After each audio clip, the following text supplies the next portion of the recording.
Soup's on. Let's get it. Yeah, I got one right. All right, man. What's good? Let's go to Psalms chapter 18.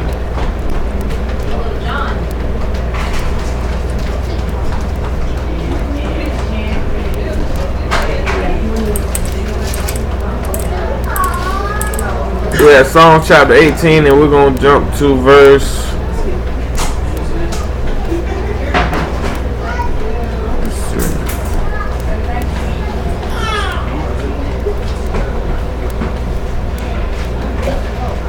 Let's go to verse 27. Psalms chapter 18, verse 27. For thou will save the afflicted people, but will bring down high looks. For thou will light my candle, Yahuwah my Elohim will enlighten my darkness. Let's start right there. Let's jump to Esther chapter 3. Esther chapter 3.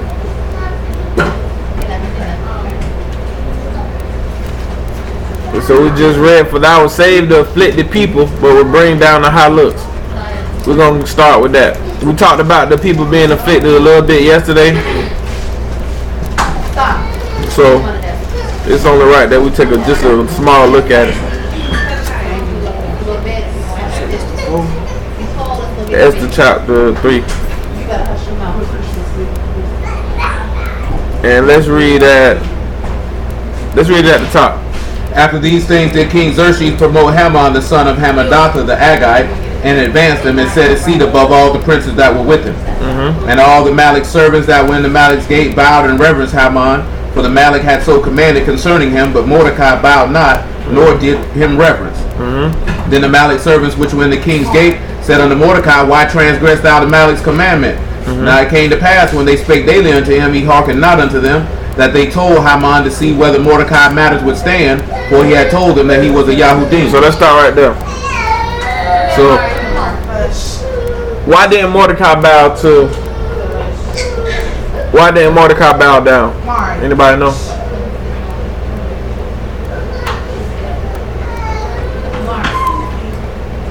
Yeah, I don't really. Go ahead and shoot. Basically, it's because he's not God. Alright. Amen. Right, let's look at that. That's something that even Dwayne brought up not too long ago, talking about when you bow down to get engaged, or you bow down to anybody for that matter, you're not supposed to bow down to nobody. And the king's commandment was that when this certain man came around, that he was supposed to bow down, and he didn't do that. And then we go to read to say that he wouldn't do that because he was a Yahudim. So let's read verse 5. And when Haman saw that Mordecai bowed not, nor did him reverence, then was Haman full of wrath. And he thought scorn to lay hands on Mordecai alone, for they had showed him the people of Mordecai. Wherefore Haman sought to destroy all the Yahudim that were throughout the whole kingdom of Xerxes, even the people of Mordecai. Alright, let's start right there. So we see that Haman saw Mordecai bowed not, nor reverenced him, right? And reverence is just to pay homage, right? Give obeisances or worship. Alright? So now we're getting a little more clear insight to why this man was not finna do that. But what do we see Haman do when he didn't bow? He got angry. Alright, so let's look. Let's go back to that song. We're gonna tie that back in together. So we see that he swore and scorned that he was going to afflict the Yahudim because of us not bowing down or worshiping or giving reverence to this man, right? Let's reread that 27 again. For thou will save the afflicted people, will bring down high looks. For thou will light my candle, Yahuwah my Elohim will enlighten my darkness. So let's deal with 27 real quick before we go to 28. So we see that Haman is afflicting the Yahudim, or afflicting Mordecai, because he was not willing to bow down to him. But we see that Haman clearly had a proud look. He had a proud look because he wanted to be esteemed and honored and seek honor from men. The same thing we read every time before we start. So we already know he was proud because he sought to get the honor and esteem from men, because he wanted obeisances. He wanted the people to worship him and give him that esteem and respect. So that showed that he was proud. Hold on. So we know that he had a high look. So what we came here to really look at is the affliction. We're going to deal with the affliction, and we're going to tie it into what we were talking about yesterday a little bit, and then we're gonna talk about us warring. Oh, that's mine. Go ahead. All right. So, Hey, y'all sit on your butt. On your butt. On your butt. all right. So, when we look at the word "save," he say, "For thou wilt save the afflicted people, but will bring down the high look." So, what y'all think that word is for "save"?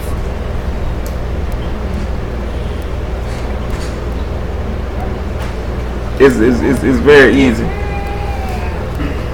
and we're gonna show why. Same thing Yahushua name. Right, the same thing is that's in Yahushua name is Yasha. Yasha just means save. So when we look at the name, his name Yahushua, which just means Yah's salvation, the root word that's in that word is Yasha. All right, so that word is Yasha. Anybody have idea the characters for Yasha? There's 3 characters. I'll give you that. That's the Yah one. Yeah. The Yah one. Right, we already know it's a Yah because that's the first letter. No. Quiet. We got a Shin in there. We got a Shin in there. No, you got no noon number. Yasha.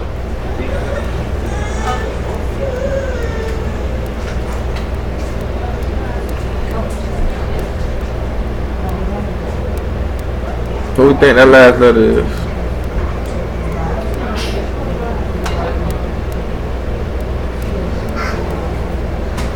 Alright, that last letter.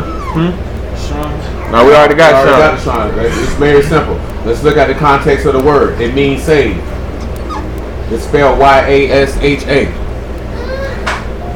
You've already locked in the first one and the last. So what's in the middle? We locked in the first 2. We looking for the last. What's the last one? Yep, I am. Good job. So that's what we're looking at. We got the Yod, we got the Shine, and we got the I-N. Alright. So this would be in pictograph. You got the Yod. Everybody know what the Yod mean, right? What does the Yod mean? Based on the picture, at least. What is it a picture of?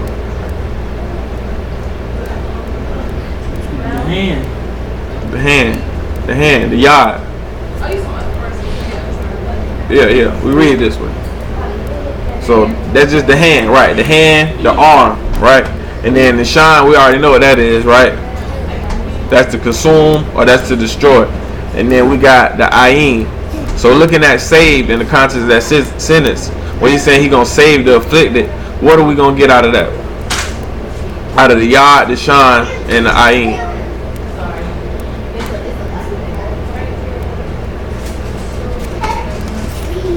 I'm going to give y'all another one too. Just so y'all can see it in the context of what we're talking about.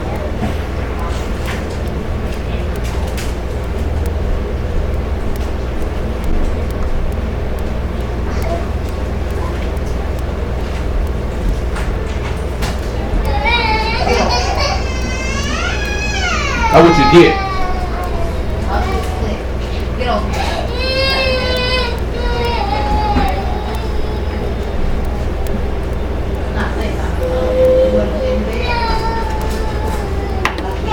All right. No guesses? Go ahead. We're looking at, so y'all can see. We're looking at Yasha. And then the bottom is Yahushua. It's only... You still need to spell it out for the people on camera because they don't know what that stuff is. Right. So look, first we got the Yod. The Yod, which is the strong hand, or the arm, or the outstretched arm, or Yahuwah. And then we got the Hay, which is behold, or to reveal. And then we got Ur, which is the strength, to be established, to be joined, to be put together. And then we got the Shine, which is to consume, to destroy, to pair, to eat. And then we got Ayin. Anybody know what Ayin means? Based off the pictograph. No. To watch. Watch. The eye, right? The ayin is the eye. I'm sorry. That's what it is. It's the eye. So with us using that,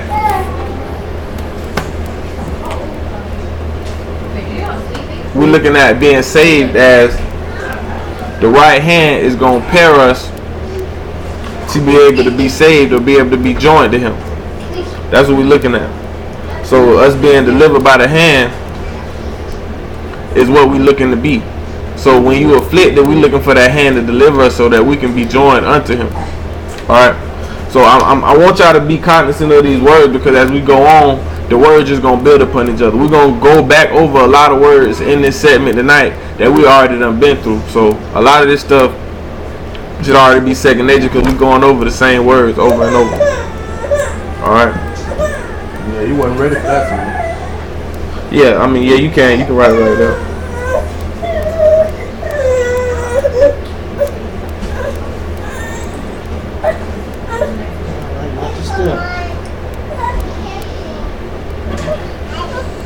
Alright, so that's what we're looking at. We're looking at the hand, and we're looking at the shine. And look at, pull up. I wanted to get y'all all the definitions for the ayin real quick.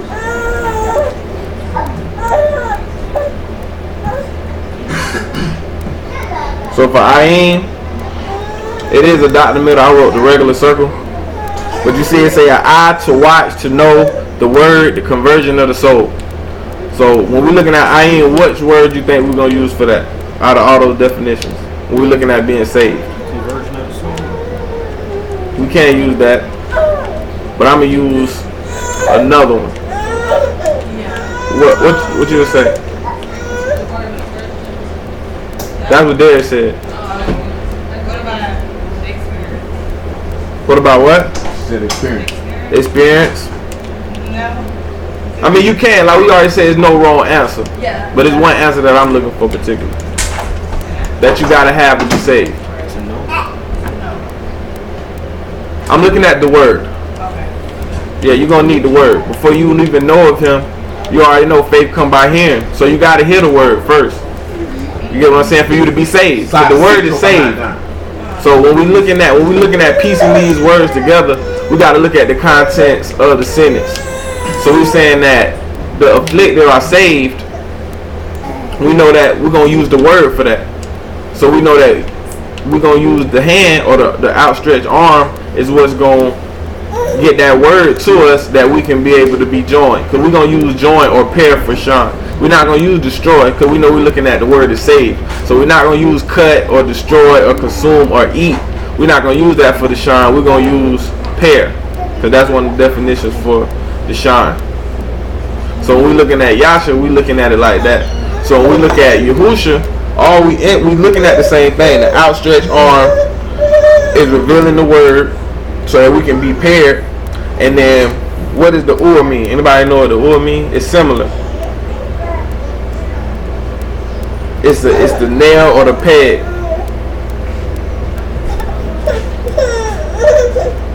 No guesses? That's the establish. That's what a nail is supposed to do. It's supposed to establish you, put you together, join you together. And then we got behold. So when we're looking at Yahusha, we're looking at behold. The word is going to establish you so that you can be joined to the Son by the right hand. That's what we're looking at. So when we look at saved in the scripture, it's just the same word without the behold and without the ur. It's the same as that word Yasha. So when we're looking at saved, that's what we're looking at, having that faith and hearing that word so that we can be joined and paired to Him by His arm. Because we know when it got that arm in it, that's representing the Yahusha. Because He is the right hand of Elohim. Alright? So let's continue. I want y'all to get these written down too and take notes, because I'm going to be writing down as I go, because there's a few words we're going to go over.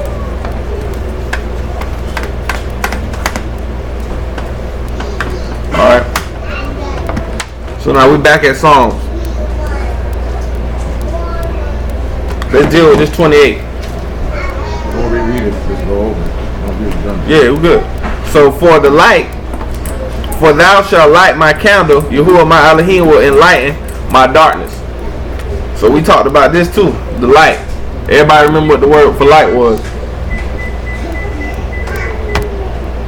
or the word candle. The word candle here is the same word for lamp. It's the same as that word. We went over this last Shabbat. We talked about the candle. We talked about being saints or set apart, the chesed, remembering, the light, the lamp. All these same words we're going to see are in this same chapter that we're going to be talking about tonight. Just so we can refresh. Because I don't want us to talk about something and then you think we're just talking about it for that time or for that segment. Because everything we're talking about is going to build up upon each other. All the letters build upon the same principle and us having the foundation of our faith. And that's why we want to look at this. Is somebody outside? That door open.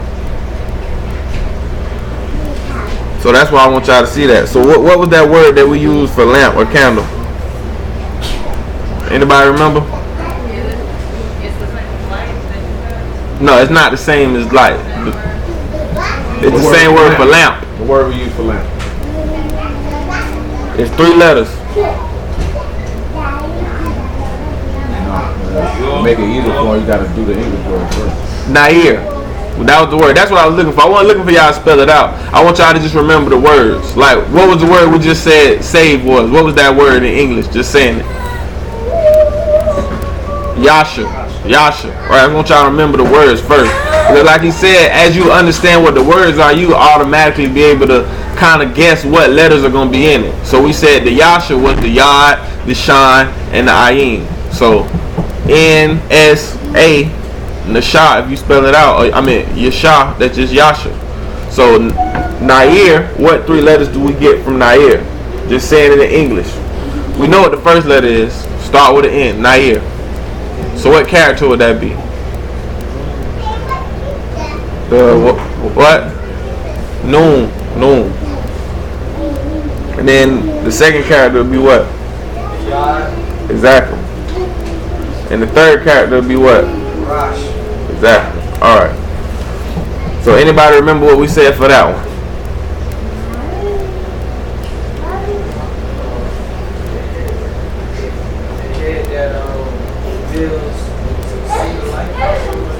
No, that's not revealed. Noon, Yod, and Rosh. So what we looked at it for Rosh, we're not going to use head. You're going to use the thoughts of the head. Or the thoughts of the head. Or the thoughts of the right hand thoughts. To the seed of life. Right. To the seed of life. It's gonna make you that seed of life. Yeah. Either or, however. Yeah, however you want to do it. That's what I'm saying. That's why I want y'all to make sure each letter y'all know what it means. So this is the word Nair in the pictograph. You got the seed, the outstretched arm, and you got the head. The seed, the outstretched arm, and you got the head. So we already said that we're going to use thoughts for the head. So your thoughts. We're looking at your thoughts. Right? And then we're looking at you being, the right hand is putting you with the seed. So you can be the seed or the son. You got to be that right hand. You got to be joined to him. So that right hand is going to allow you to do that work so that you can be able to have the thoughts that's going to make you the seed. So that's what you got to have. So that light got to be in you. That's why we're talking about the light and being the candle. So we know that word is lamp or candle. Your thoughts. You have to have your thoughts under subjection into this man's word. So your thoughts have to be under subjection so that you can become that son. Right? So that's what we're looking at. Because now we're going to look at light. Because light is what you have to have in your vessel. What you have to have in your lamp. You got to have that light. Because we know light is representation of what? The Ruach, the spirit. Right. So that's why we're breaking down these words like that. Because you can't do the work. And you can't become the son. Or be one with the son. If you don't have this man retained in your knowledge. Right? Because he says, since you won't retain him in your knowledge, he'll give you over to a reprobate mind. That's what it's saying in Romans. So if you don't got this man in your thoughts and in your head, how can you do the work so that you can be established as his seed? That's what we're looking at as the lamp. Alright. Alright, so now what was that word for light? Or. Alright. And I think that's just 2 letters. That's just 2 letters. We use head, we didn't focus on the short one. It was 3. It was 3 then, yeah. Aor. That's what it was, yeah. And that's the word that is used there, Aor. So what was that one? Aor. It's 3 characters. The olive. Yes, sir. The olive. Alright. Aor.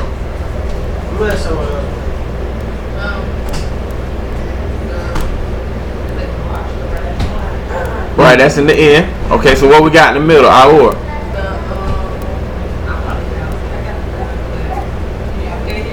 Yep, exactly. That's where you getting the sound. So our, that's what we getting it. That's why we saying it in English so that you can start to place in your mind how to start saying these words when you see the characters. All right. So these are the words we use. That's the steak, and we got the rosh again. So do y'all remember what we have for that? The actual light, not the lamp, not the candle, but the actual light.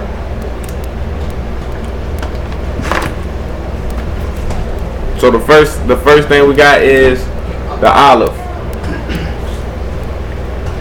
Y'all give me some words for the olive. Give me some definitions for the olive. What you got for olive? What does olive mean?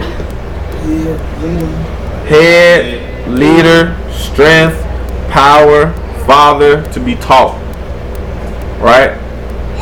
So we already know all those are qualities of the spirit. That's why we know that we're going to equate light to the spirit. Right? Because the Ruach is teaching us, it's leading us, it's our strength, it's our power. We getting all that from the first letter. So what was the next letter? We already know what that means, because it's the same letter that's in Yahushua's name. The same letter that's in being saved. When you put him with that, that's how you get saved. So what is that letter? The Ur.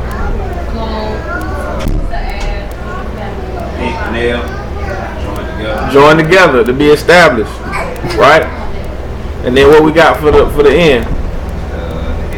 The head. What's some definitions? Let's hear I don't hear y'all say them. Strength, power. Nah, that's Rosh. That's Rosh. We're on the Rosh.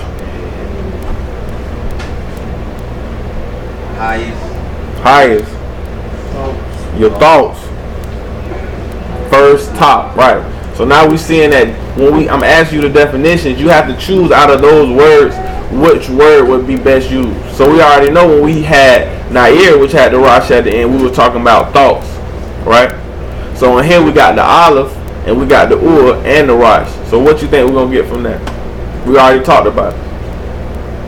For the spirit, or for light. Because this is the word light. Ruach has his own word, but it's similar in what the point that we're trying to get across. The head is going, or that power, right, is going to establish your thoughts. That Ruach is going to establish your thoughts. Alright? And it's going to lead you. You can use all those words pretty much for strength, because the spirit or the light is going to do all that. If you got light in your candle, like we talked about with the virgins, if you got that oil in your lamp or the light, your candle is lit, you're going to have the strength, you're going to have the power, and you're going to be able to be led by the spirit. Because that's what we want. Alright? So, and if y'all really paying attention, we're going over the same words in different verses. Because all these words are throughout the Bible. All these words are in different verses, whether it's in the law, whether it's in the prophets, whether it's in any of the stuff that we read. So it's all going to come back full circle. Alright? So now, he said he will enlighten my darkness. So let's look at that. Let's go to 1 Peter 2:9.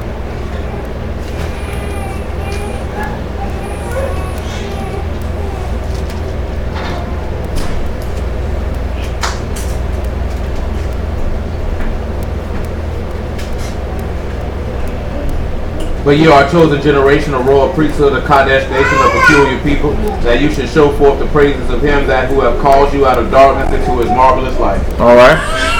Go ahead. Time past were not a people, but now are the people of Elohim, which have not obtained mercy, but now have obtained mercy.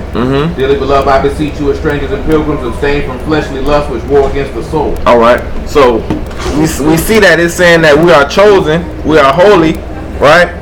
That we are Kadash, and we should show praise to him who has called you out of darkness into his marvelous light. So we understand that us being in darkness is what? Representation of what?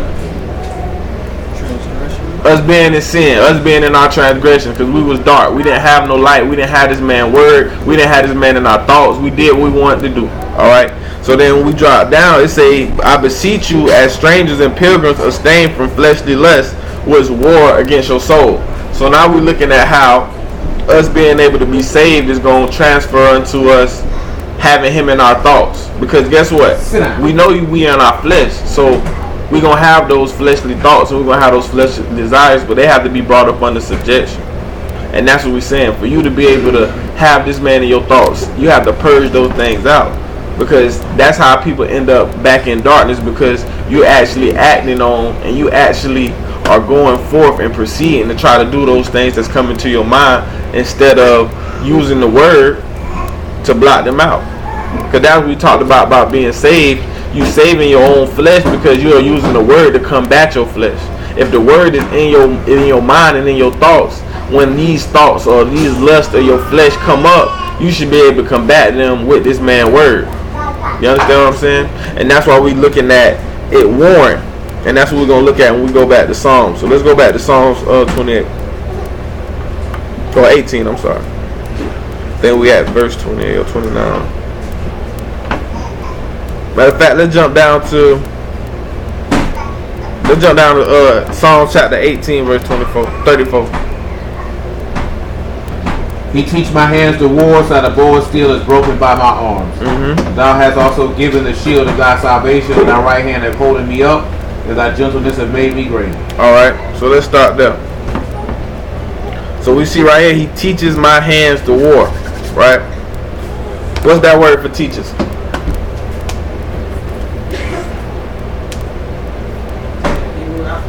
Yeah, what's the word for teachers? Lamad. How we know that that's the word for teachers? How you know? Yeah, how we know that Lamad is the word for teachers? Strong's. No, because we know the alphabet. We know the alphabet. The mod is a letter.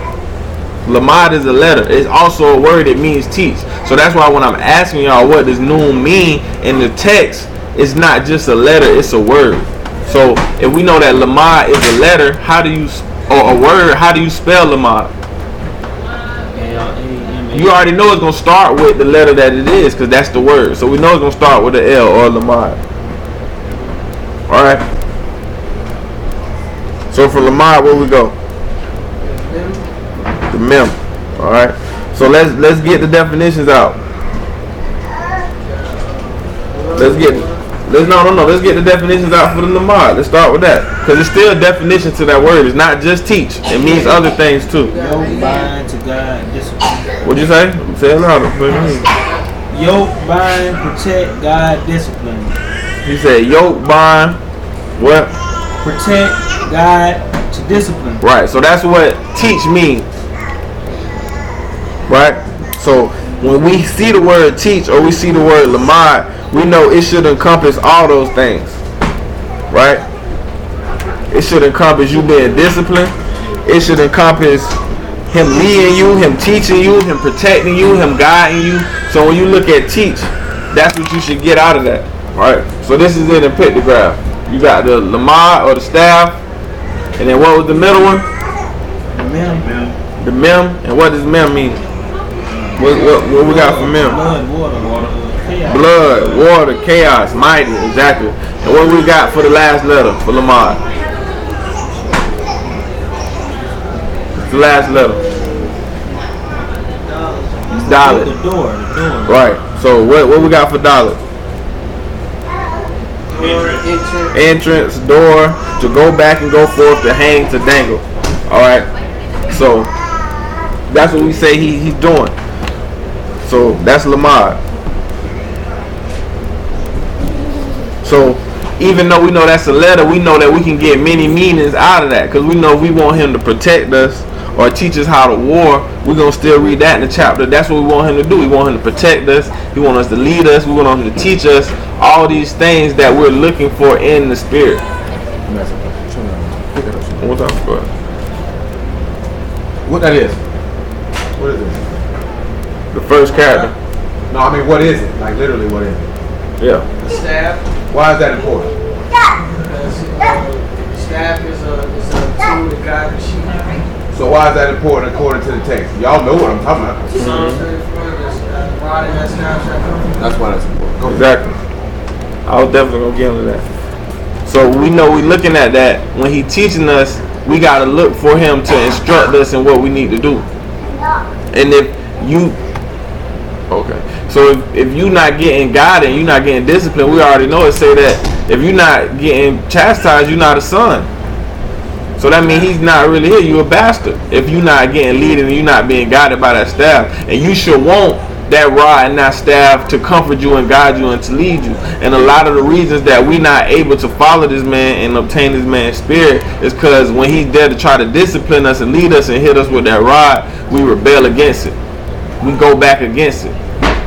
Because we stiff-necked and we stubborn. And that allows him not to be able to protect us. Because we got to think. We still tying this in back to Warren. So we know that he's our shepherd and he leading us and he guiding us. We still, like we read in Peter, we still have to fight our flesh. We still have to war against our flesh. So he still has to teach us how to battle or teach us how to fight. And any good master, any good teacher, any good father, if you teaching your son these skills to implement them in the world and in their daily life, you're going to discipline them so that their skills are tight and keen. But if we not allowing this man to discipline us, how can we say that we're going to be really prepared for war? That's how we end up losing battles. Because we giving ourselves over to the thoughts and we not keeping this man in our knowledge. And we're going to touch on that a little later. Alright, so that's Lamar. We at 34. He said he teaches my hands to war, and so that the bow of steel is broken by my arms. Alright, so we're going to do it again. He said he teaches my hands. So what's hands? Yod. We know that off top. That's also a letter. So we see right here in this one sentence, you got two words that's in the sentence, but it's also a letter. So how would you spell Yod? The letter Yod. How you spell that?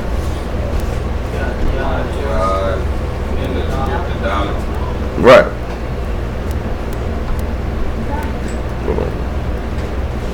So we got the Yod. We got the dollar.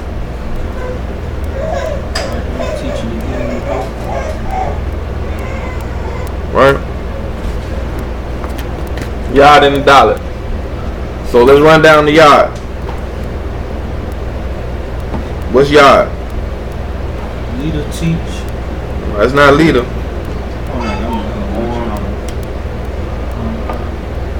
Worship. To worship, right? To your deeds, your action, your work, worship, arm, and hand, right?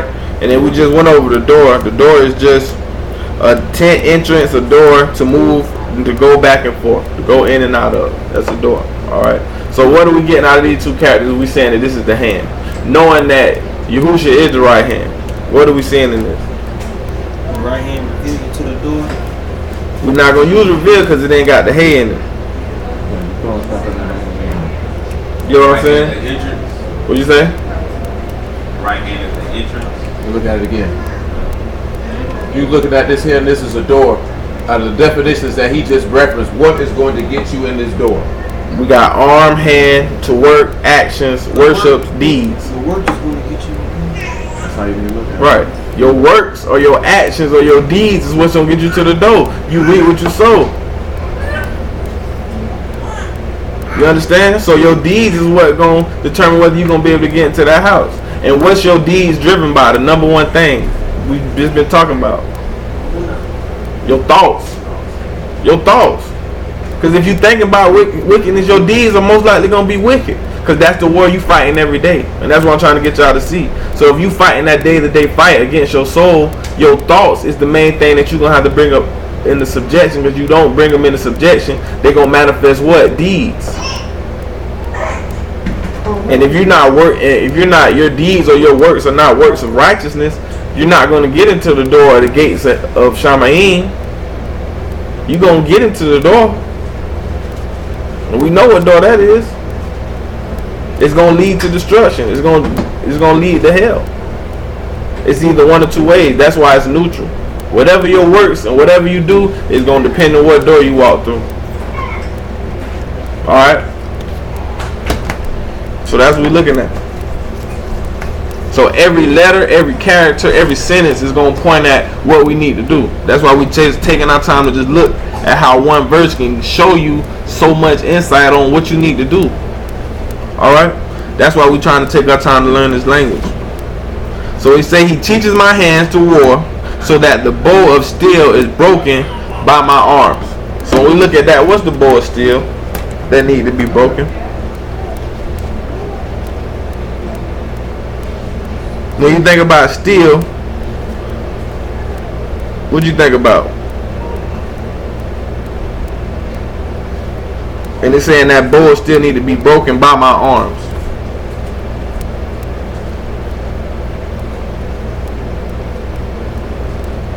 Nobody? Still, I was gonna say bondage. Bondage, right? Bondage, steel. Right. Steel. It need to be broken because you in captivity.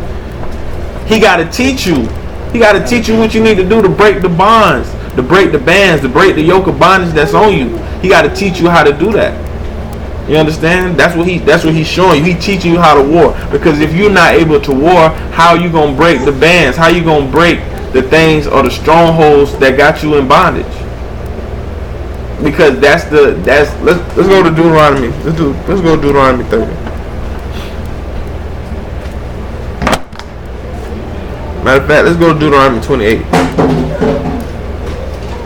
We already know these are the blessings of the curses, right?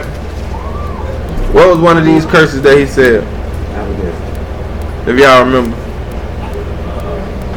that we can tie back to this bow being broken.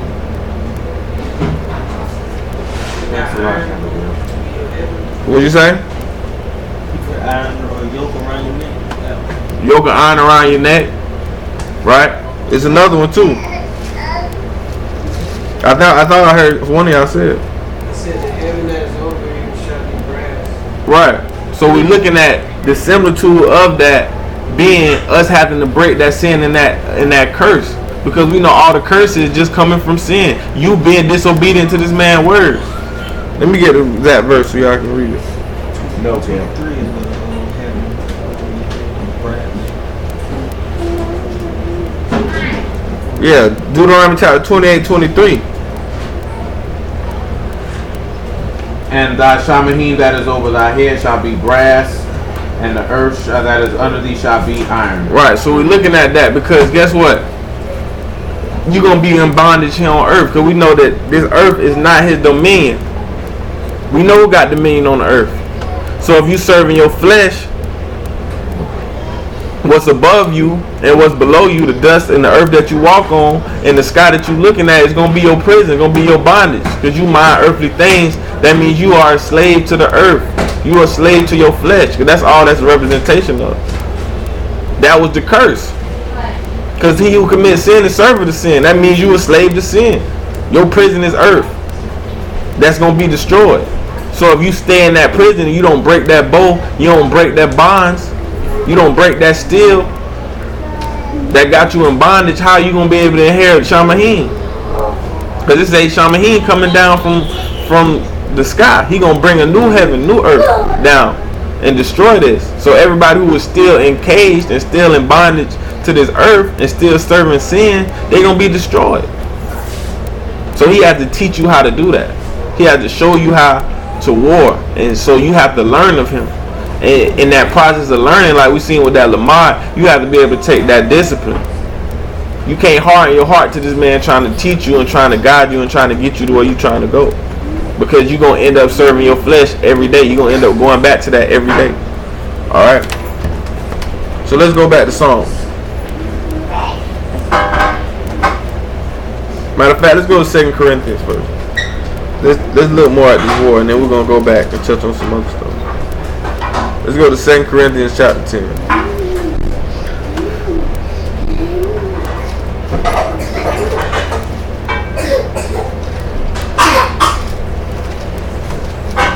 And we're just going to read it at the top.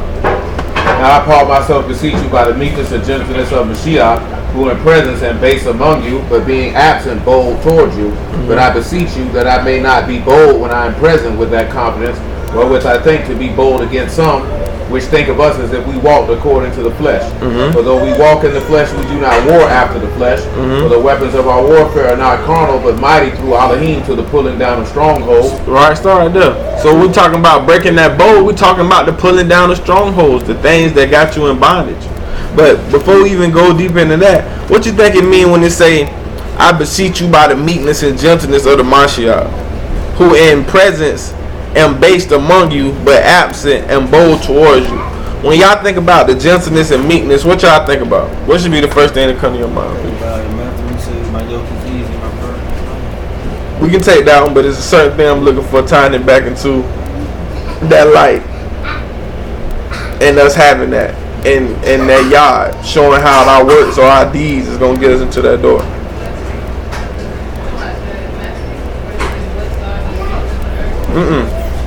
Meekness and gentleness. What you think about when you think of meekness and gentleness? What qualities are those?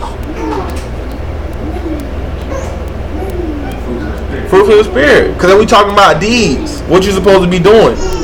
Let's read that. Let's read some of the fruits of the Spirit. Before we even read it, what's some of the fruits of the Spirit? Before we even read it.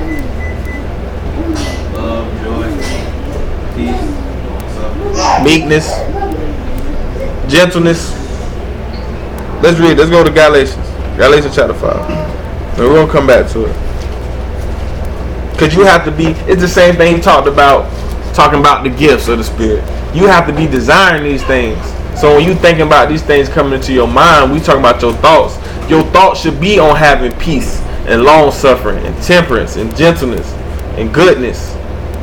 All your thoughts should be already on this so you can manifest the deeds or the works.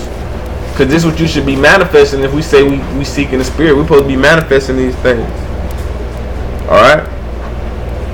For the fruit of the Ruach is love, joy, shalom, long-suffering, gentleness, goodness, faith, meekness, temperance. Against such there is no Torah. And they that are Mashiachs have crucified the flesh with the affections and lusts. If we live in the Ruach, let us also walk in the Ruach. Let us not be desirous of vain esteem, provoking one another, envying one another. So we see that right now. If you living in the Spirit, you should walk in the Spirit. That means your deeds should reflect that you have qualities of the Spirit. You get what I'm saying? But you can tell somebody by their deeds, because if they're not exhibiting these deeds, they exhibiting the former deeds, which are the deeds of the flesh. What are some of the deeds of the flesh? What are some of the acts of the flesh, the fruits of the flesh? What does your mind without His word produce? What are some of the things that your thoughts produce without having this man's word in your mind? Idolatry. Idolatry. What else? Murders. What? hatred. Enviness. Lust.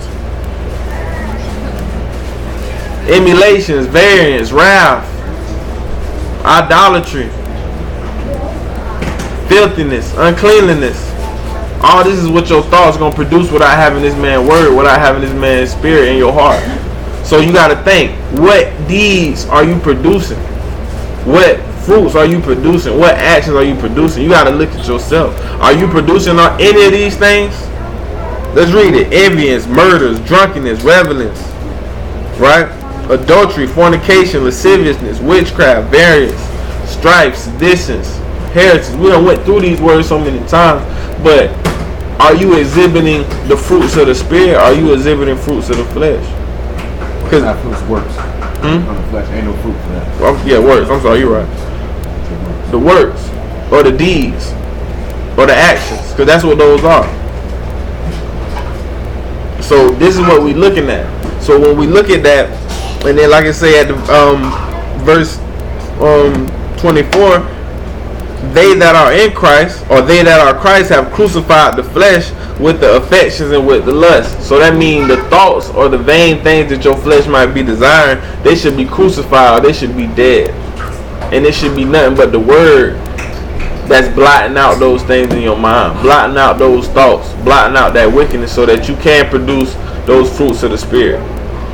And Paul was coming at them, showing forth those fruits. And that just go back to knowing when we just talked about shepherds and him appointing shepherds, people that we know are supposed to be emulating this man. So people that he's sending, people are sent by the fruits of the Spirit that they supposed to show forth. Paul is telling you he coming with meekness and goodness, or gentleness and meekness. He's coming with these traits. So you able to discern a tree by its fruit. So how do people look at you?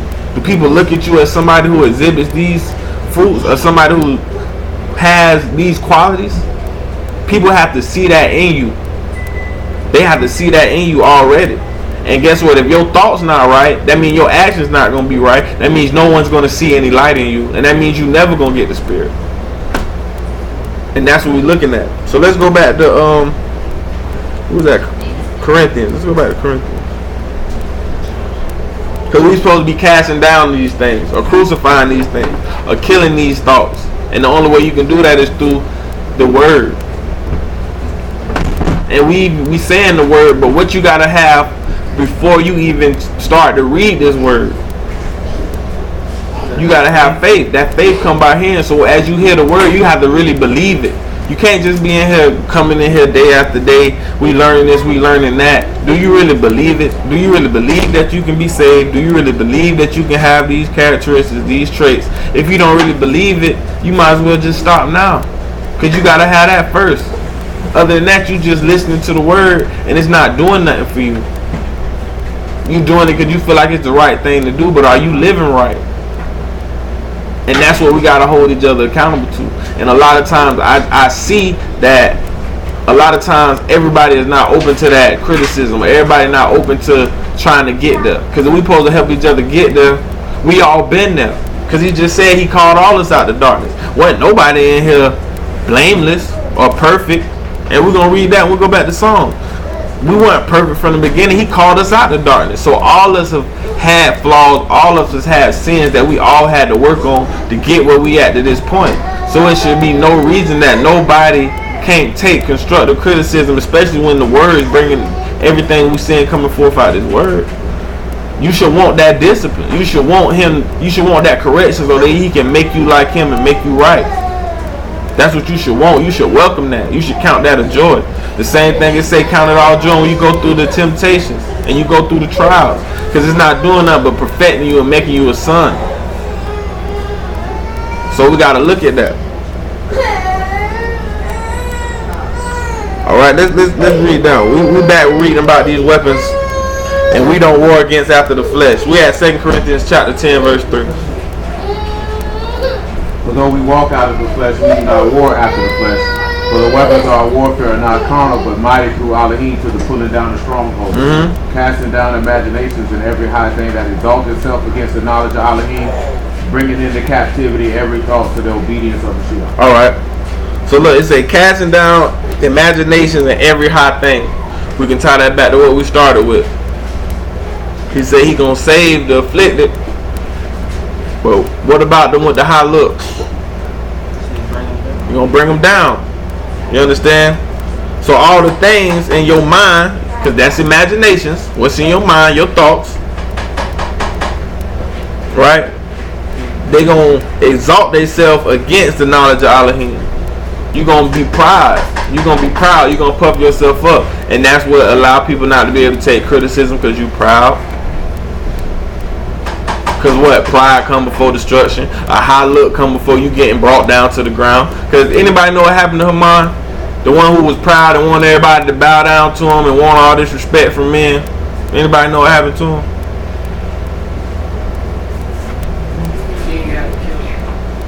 How he had him killed? What was his death?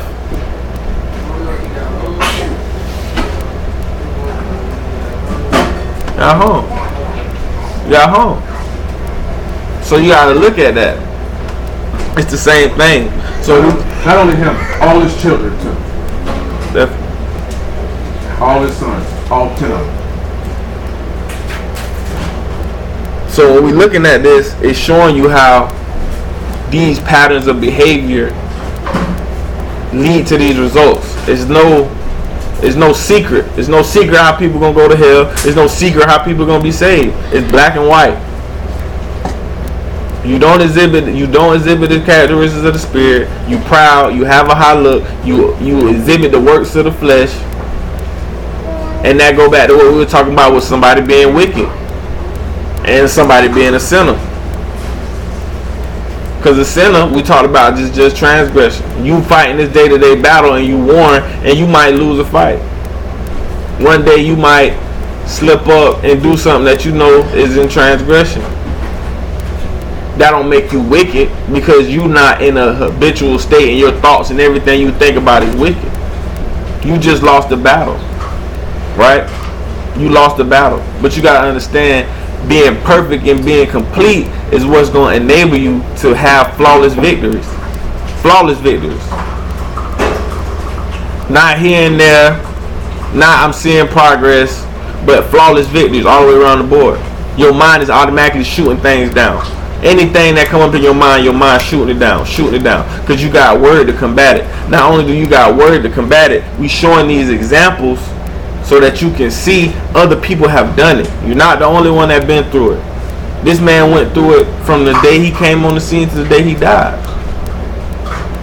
But now us coming out of it, we got this mercy that he's exhibited to us, because he could have left us in darkness, and now he's trying to give us a taste of what we could receive. Because your faith is what's going to allow you to even make progression. Your faith has to be increased. That's why we looked at that as one of the gifts of the Spirit. Faith in general. And everyone's faith is not going to be the same, but you got to have faith to at least start to cast down imaginations. And the level of faith is what's going to determine your status as, are you a sinner or are you wicked? Are you a transgressor? The level of your faith is what's going to determine your title. If your faith is complete and your faith is whole, you perfect. Period. That's the scale. So you got to look at where you at on the scale. Do you know your thoughts are wicked continually, and your deeds are manifesting wickedness? On top of it, you in your flesh, so we know we warned. So ain't nobody walking around here not never thinking about nothing they not supposed to think about. We know it's not like that, because we all in flesh. But what are you doing with them thoughts? Are you meditating on them thoughts? Or are you casting them down, batting them down, just like that? Because you know that's not even an option. Are you leaving room for that to be an option, for that to happen? Is your pride allowing you to hold on to things you ought not hold on to, or do things you ought not do? That's what we're looking at. So the objective is, the more you learn of him through the language, through the letters, through the words, through the book, through the stories, all the outlets that he has for us to be able to learn of him, we should be abusing these avenues in every way possible, so we can retain this man in our knowledge, so that the daily fight don't seem like it's so weary. Because guess what? When the afflictions come, just like we're looking at the story of Esther, when the afflictions come, that's where your faith gonna really be tested. It ain't you overcoming this and you overcoming that. When that pressure on, when you getting afflicted for what you believe in, for what you know is right, and it's pressure on, what you gonna do? Because it ain't no pressure when you ain't nobody looking. It ain't no pressure. It's either you gonna do it or you not. The pressure on when you in the spotlight, you saying this what you do, you saying this what you stand for, and are you willing to die for that? Yeah, we see in the story of Esther that Mordecai and the Yahudim in that particular situation were saved. They were afflicted and persecuted and oppressed, and they were saved. But we already know from the book, everybody not going to be in that same position and be saved. But if their faith is perfect and their faith is whole, they still going to get the same reward. Because please believe, just like Daniel, just like Shadrach, Meshach, and Abednego, all of them were already ready to die. But he saved them. You get what I'm saying? So take it outside of the day-to-day battle you warn against your flesh. Think about when you in those positions, where it's life or death. Where that scripture at where it say no man has resisted sin unto shedding the blood? Let's get that.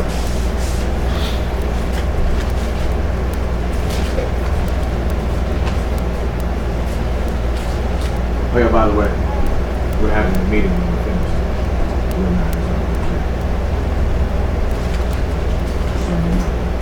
You know what I'm talking about. That's not the only matter. You know what I'm talking about. I already told you what you had to do. You're not looking at me. No, I'm looking at Jughead Jones.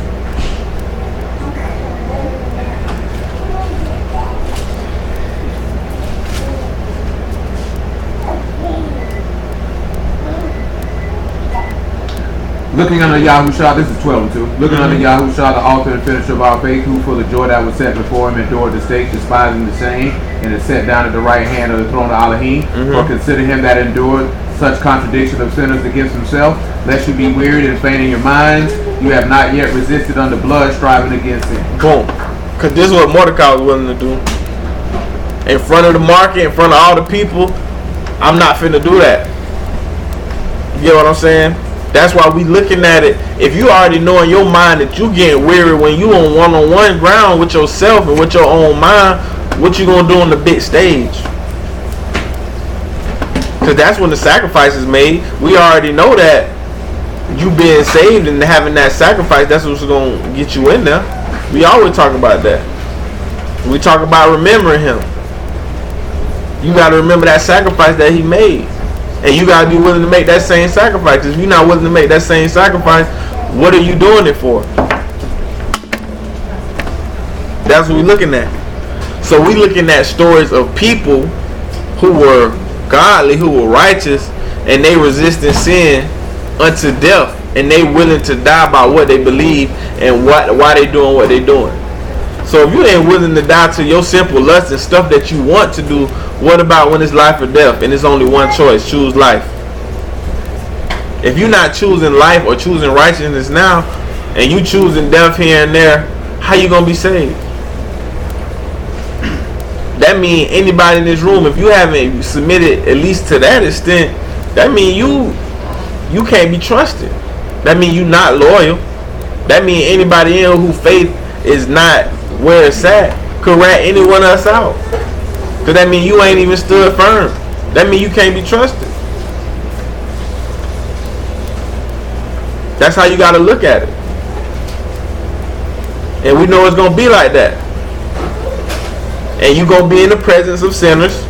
Cause we read that. The contradiction of sinners, people around you who are not submitted themselves all the way to Elohim, and you gonna have to be able to be in that. Yahusha did it. He walked around, broke bread with Judas, kicked it with him, hollered at him, gave him word. At the end of the day, he's the same person that ratted him out. It's gonna be the same way in this room. But you got that choice. If that's who you want to be. Is that the type of heart you got? That's the type of person you are. Huh? What time? Almost time. No, during the week, I'm gonna try to go for that. Oh, alright. Get your point, man. My bad. So Only on the Sabbath we go too far. yeah, my bad. So look, you right. You sure is right. Let's jump back in the songs. Great point. You better hit me with it.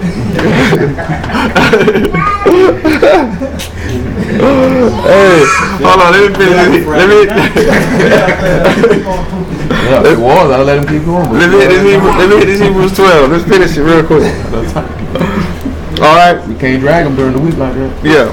So ye have not resisted unto blood, striving against sin. That's my whole point of that. Tying that back into what we read about the story of Esther. How every Yahudim that stood up for what they believed in was up for that persecution, but he saved them because they was afflicted. Right? Let's go back to this song. But it's a reason that he saved them. It's a reason that he saved them. Let's read it. We was at 30. Let's read.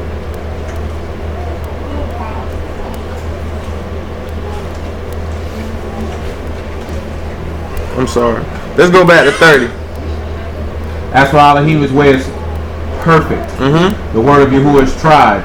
He is a buckler to all those that trust in him. For who is Elohim save Yahuwah? Who is a rock save our Elohim? Start right there. I got 3 more words I'm going to bust down before we go. And we're going to tie it back to what we've been talking about. Trust. He said he is a buckler. Anybody know what a buckler is? Safety. A shield. A buckler. That's I would see why you would say that, but yeah, definitely. That's old English stuff. It's a protector. A shield. It's anything you put on you that's made for your protection in the battle or in war, right? What Paul said about that, Johnny? Shield faith. Yeah, he said that. He said that. He just told you what it was. No. I told you to put on the armor. Put on the whole all the armor that you may stand in that day. And we're gonna touch on that. Let's bust the word down. Let's look at trust. All those who trust him. The reason that he saved Mordecai, he saved these people that was afflicted, is because they trusted him with all their heart and all their mind and all their soul. That is where we gotta be at. When we talk about where your level of faith at, why you might be a sinner, or why you not perfect, or why you are perfect, it's because how much do you trust in this man's word? Do you trust to do what this man say in any situation at any given time, regardless of any of the consequences? Are you going to do that? Regardless of what anybody got to say, what your people got to say, what you got going on, are you going to do that? Let's look at the word. The word is kasa. Kasa. You got 3 characters. It's a hint. It's the root word for kasid. What is kasid? Anybody remember what the word for kasid was? In Hebrew, kasid means what? You just talked about it. Just talked about it yesterday. And last night. Yeah, last night, yesterday. So Psalm 50. He told you to gather somebody together. Who was that? Who was going to gather? This is just shame. Kasa. Alright, this is what it is. You write these words down. That's how it happens.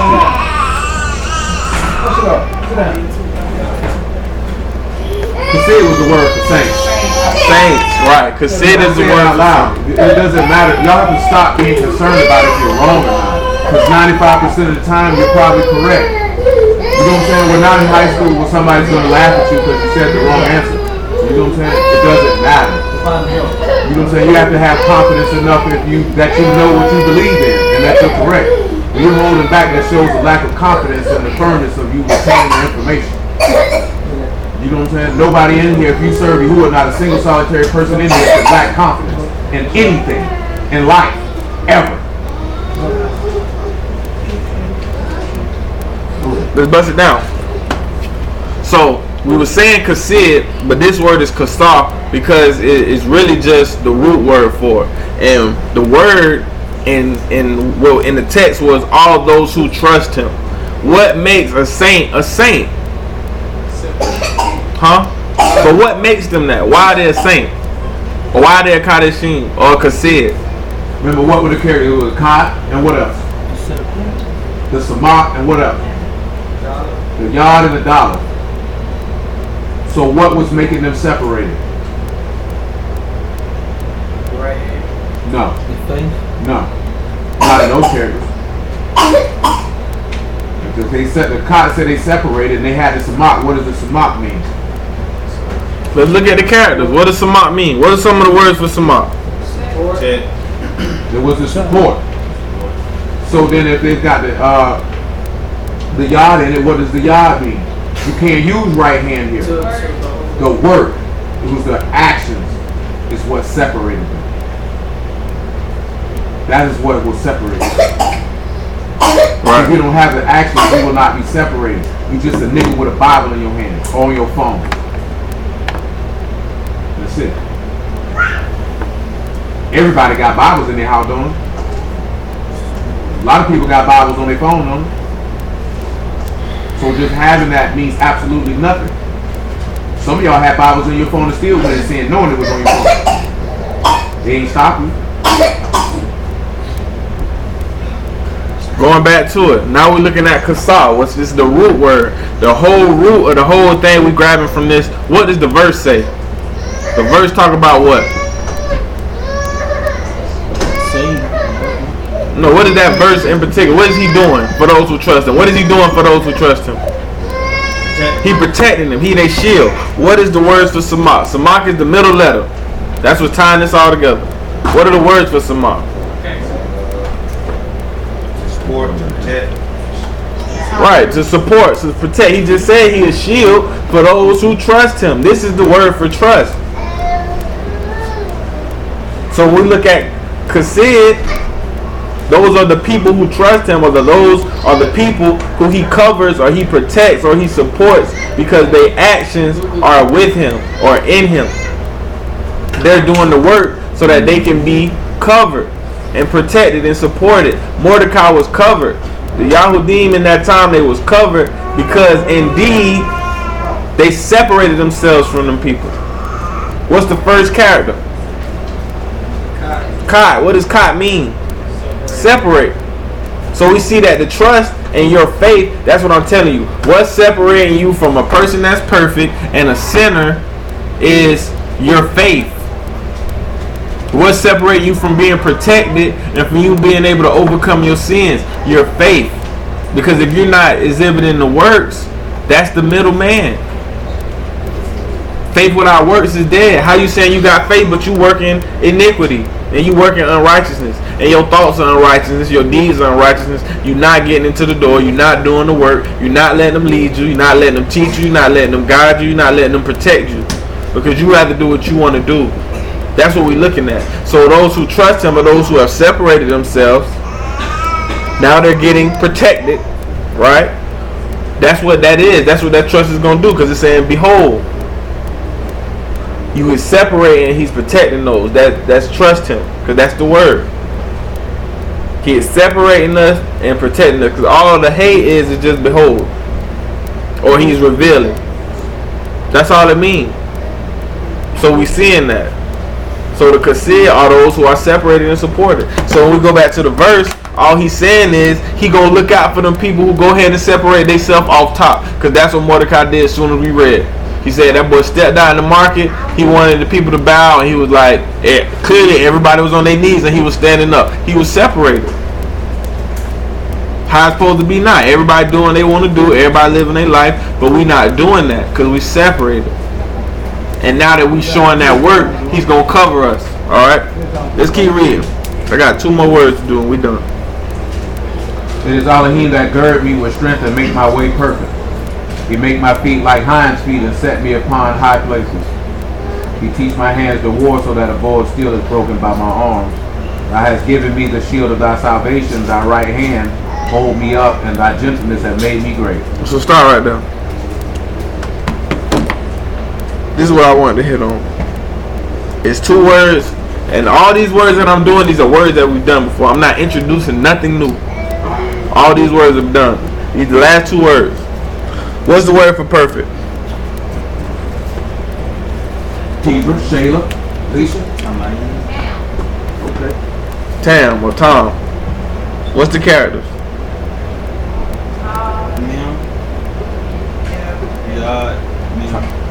Now you mentioned Tamaim. That's what you added. Right, but the word here, let me get you to that word. And we at 32. He has made my way perfect because he has shielded me and protected me. That word there is Tamaim. Now you have the long version. Tom is the short version. So remember, right, when we read what it said about Jacob in Genesis, are you supposed to read plain man or perfect man? Plain. Perfect. Now what you should see, you need to substitute out of your brain plain and insert perfect, because that's what it actually says.